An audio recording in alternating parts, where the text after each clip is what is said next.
Carter could now distinguish moving figures on the noisome wharves ahead, and the better he saw them, the worse he began to fear and detest them. For they were not men at all, or even approximately men, but great, grayish-white, slippery things, which could expand and contract at will, and whose principal shape, though it often changed, was that of a sort of toad without any eyes, but with a curious, vibrating mass of short, pink tentacles on the end of its blunt, vague snout. These objects were waddling busily about the wharves, moving bales and crates and boxes with preternatural strength, and now and then hopping on or off some anchored galley with long oars in their forepaws. And now and then one would appear driving a herd of clumping slaves, which indeed were approximate human beings, with wide mouths like those merchants who traded in Dilathleen, only these herds, being without turbans or shoes or clothing, did not seem so very human after all. Some of the slaves, the fatter ones, whom a sort of overseer would pinch experimentally, were unloaded from ships and nailed in crates which workers pushed into the low warehouses, or loaded on great lumbering vans. Once a van was hitched and driven off, and the fabulous thing which drew it was such that Carter gasped, even after having seen the other monstrosities of that hateful place. Now and then a small herd of slaves, dressed and turbaned like the dark merchants, would be driven aboard a galley, followed by a great crew of the slippery toad things as officers, navigators, and rowers. And Carter saw that the almost human creatures were reserved for the more ignominious kinds of servitude, which required no strength, such as steering and cooking, fetching and carrying, and bargaining with men on the earth or other planets where they traded. These creatures must have been convenient on earth, for they were truly not unlike men, when dressed and carefully shod and turbaned, and could haggle in the shops of men without embarrassment or curious explanations. But most of them, unless lean or ill-favored, were unclothed, and packed in crates, and drawn off in lumbering lorries by fabulous things. Occasionally other beings were unloaded and crated, some very like these semi-humans, some not so similar, and some not similar at all. And he wondered if any of those poor stout black men of Pog were left to be unloaded and crated and shipped inland in those obnoxious drays. When the galley landed at a greasy-looking quay of spongy rock, a nightmare horde of toad things wiggled out of the hatches, and two of them seized Carter and dragged him ashore. The smell and aspect of that city are beyond telling, and Carter held on, only scattered images of the tiled streets and black doorways, and endless precipices of gray vertical walls without windows. At length he was dragged within a low doorway and made to climb infinite steps in pitch blackness. It was apparently all one to the toad things whether it were light or dark.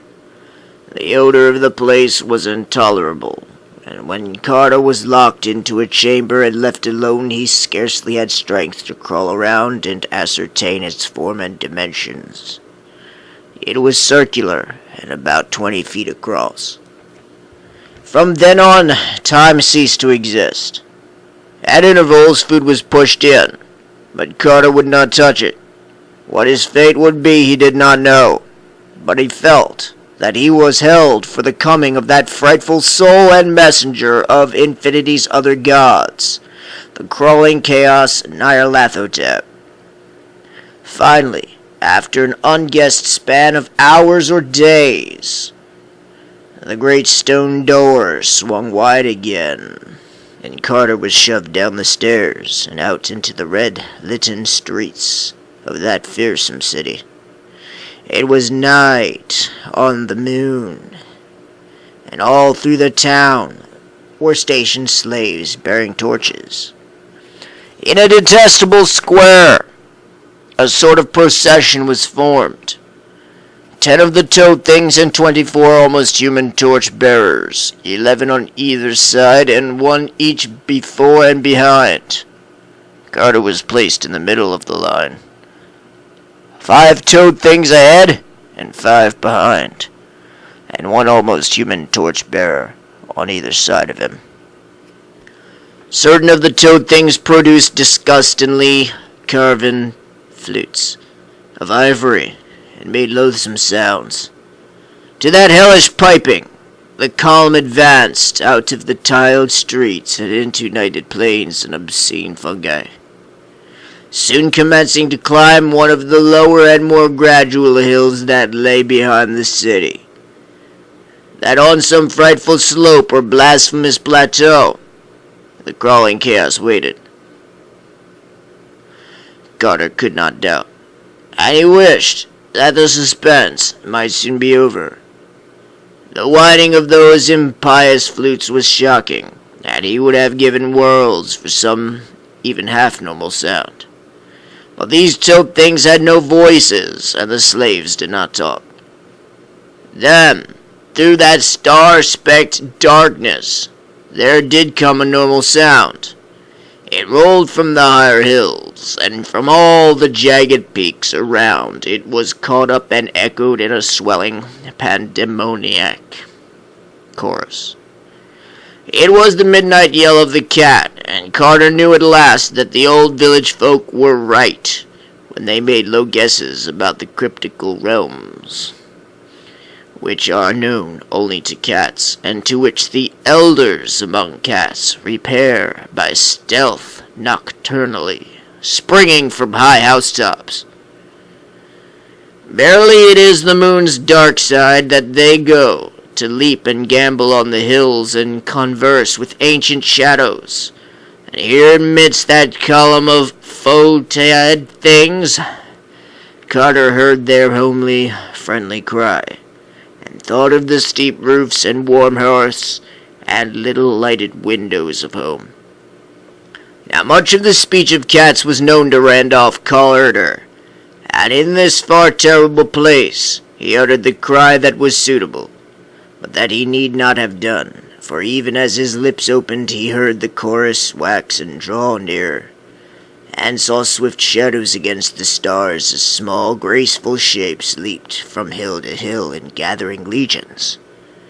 The call of the clan had been given, and before the foul procession had time even to be frightened, a cloud of smothering fur and phalanx of murderous claws were tidally and tempestuously upon it.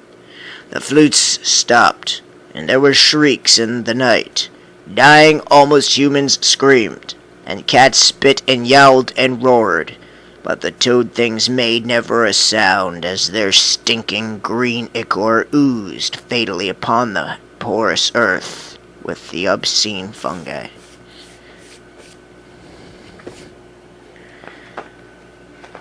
It was a stupendous sight while the torches lasted, and Carter had never before seen so many cats, black, gray, and white, yellow, tiger, and mixed, common, Persian, and Merix, Tibetan, Angora, and Egyptian, all were there in the fury of battle, and there hovered over them some trace of that profound and inviolate sanctity which made their goddess great in the temples of Bubastis.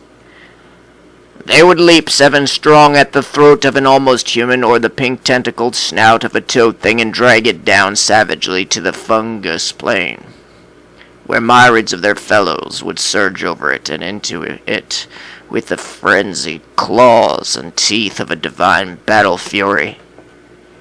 Carter had seized a torch from a stricken slave, but was soon overborne by the surging waves of his loyal defenders. Then he lay in the utter blackness, hearing the clangor of war and the shouts of the victors, and feeling the soft paws of his friends as they rushed to and fro over him in the fray. At last, all in exhaustion, closed his eyes, and when he opened them again it was upon a strange scene. The great shining disk of the earth, 13 times greater than that of the moon, as we see it, had risen with floods of weird light over the lunar landscape, and across all these leagues of wild plateau and ragged crest there squatted one endless sea of cats in orderly array. Circle on circle they reached, and 2 or 3 leaders out of the ranks were licking his face and purring to him consolingly. Of the dead slaves and toad things there were not many signs, but Carter thought he saw one bone a little way off in the open space between him and the warriors. Carter now spoke with the leaders in the soft language of cats, and learned that his ancient friendship with the species was well known and often spoken of in the places where cats congregate. He had not been unmarked in Ulthar when he passed through, and the sleek old cats had remembered how he patted them after they had attended to the hungry Zoogs, who looked evilly at a small black kitten. And they recalled, too, how he had welcomed the very little kitten who came to see him at the inn, and how he had given it a saucer of rich cream in the morning before he left. The grandfather of that very little kitten was the leader of the army now assembled, for he had seen the evil procession from a far hill and recognized the prisoner as a sworn friend of his kind on earth and in the land of dream.